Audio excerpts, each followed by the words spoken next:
আমার মায়েরা ভাইয়েরা আমার সামনে উপস্থিত আছেন, সকলকে আমি নতমস্তকে কুর্নিশ সালাম জানিয়ে দু চার কথা আপনাদের বলবো।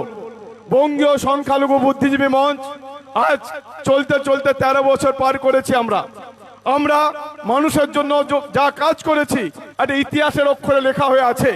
আমরা বিভিন্নভাবে বিভিন্ন জেলায় সমষ্টিগতভাবে ব্যাপক সাড়া ফেলে দিয়েছি, কাজ করেছি। আমরা হসপিটাল তৈরি করা থেকে শুরু করে কমিউনিটি হেলথ করা থেকে শুরু করে ওবিসি এবি জুডিশিয়াল ম্যাটার, সেটা বিভিন্নভাবে আমরা কাজ করে চলেছি মানুষের জন্য, মানুষের সাথে নিয়ে, মানুষকে পাশে নিয়ে।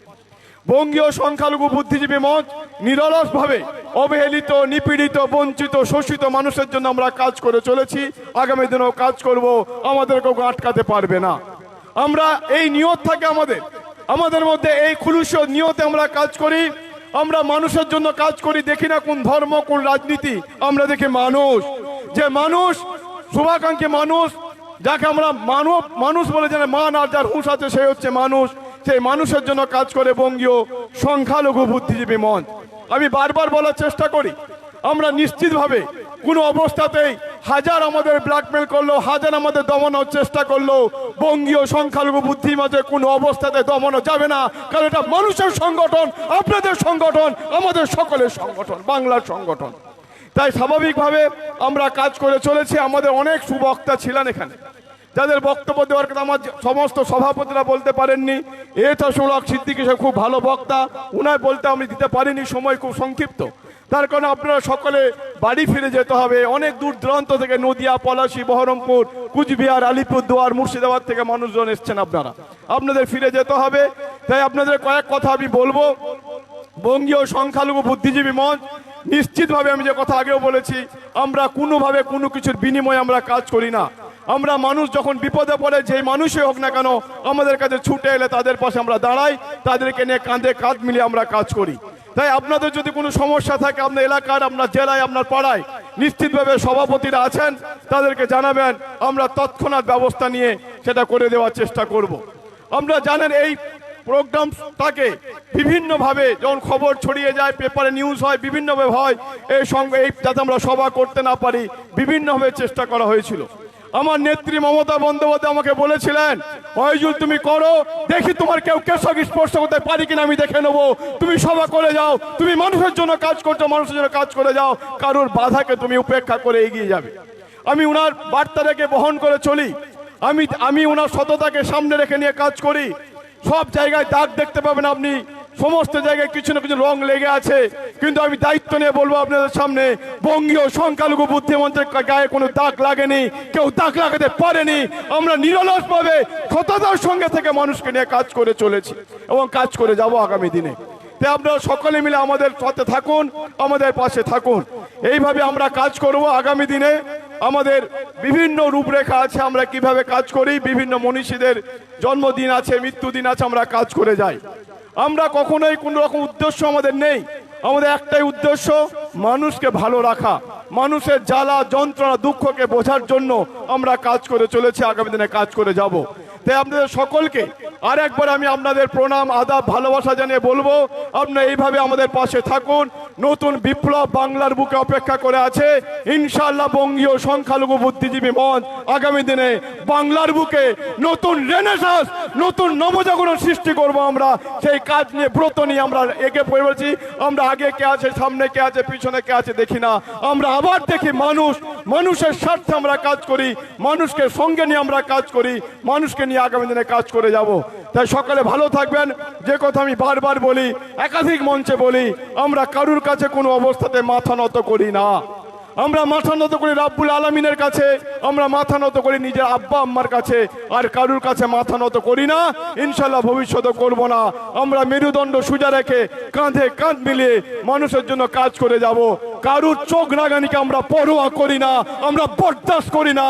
আমরা আমাদের মতো করে এগিয়ে যাব। কে কি বললো, কে কি করলো, আমরা কোনো কিছু দেখবো না। কারণ মানুষের সঙ্গে যদি থাকা যায়, মানুষের কষ্ট যদি লাঘব করা যায়, মানুষের যন্ত্রণাকে যদি বোঝা যায়, আমার বিশ্বাস ফেরেশতা আমাদের মদত করবে। গায়েবী মদত বঙ্গীয় সংখ্যালঘু বুদ্ধিমান পাচ্ছে, ইনশাল্লাহ আগামী দিনও পাবো। অতএব আমার কর্মীরা কাউকে ভয় পাবেন না, চোখে চোখ রেখে অধিকার বুঝে নেবেন। আমার কান্ডারি, আমার সোলজারদের সেই বার্তাই আমি দিচ্ছি, আমরা ঐক্যবদ্ধভাবে একে অপরের সঙ্গে মিলেমিশে থাকুন। ইনশাআল্লাহ 2026-এ নতুন রূপরেখা লিখবে, নতুন রূপরেখা লিখবে এই বঙ্গীয় সংখ্যালঘু বুদ্ধিজীবী মঞ্চ। আমি যে কথা বলছিলাম আপনাদের সামনে, ভারতীয় জঞ্জাল পার্টি, ভারতীয় জুমলা পার্টি, ভারতীয় বিজেপি পার্টিকে একমাত্র রুখতে যদি কেউ পারে, আটকাতে যদি কেউ পারে, তার নাম বঙ্গীয় সংখ্যালঘু বুদ্ধিজীবী মঞ্চ। জীবন দিয়ে দেবো, রক্ত দিয়ে দেবো, সংবিধানকে বুকের মধ্যে আঁকলে রাখবো, সংবিধানকে নষ্ট হতে দিব না, সংবিধানকে ধ্বংস হতে দিব না। আমরা জানেন ভারতবর্ষের, হিন্দুস্তানের সব থেকে বড় ধর্মগ্রন্থ হচ্ছে আমাদের কনস্টিটিউশন, সংবিধান। সেই সংবিধানকে যেভাবে ভেঙে ফেলার চক্রান্ত চলছে, আগামী দিনে আমি আপনাদের দায়িত্ব নিয়ে বলছি, এসবি রিপোর্ট আছে, আইবি রিপোর্ট আছে। এই মুহূর্তে ভারতীয় জনতা পার্টি পশ্চিম বাংলার মধ্যে সব থেকে ভয় করে বঙ্গীয় সংখ্যালঘু বুদ্ধিজীবী মঞ্চকে। তারা জানে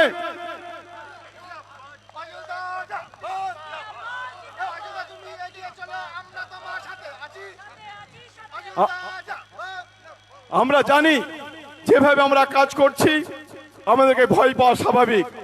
আমরা নিশ্চিতভাবে সব ধর্মকে রক্ষা করে আমরা কাজ করব।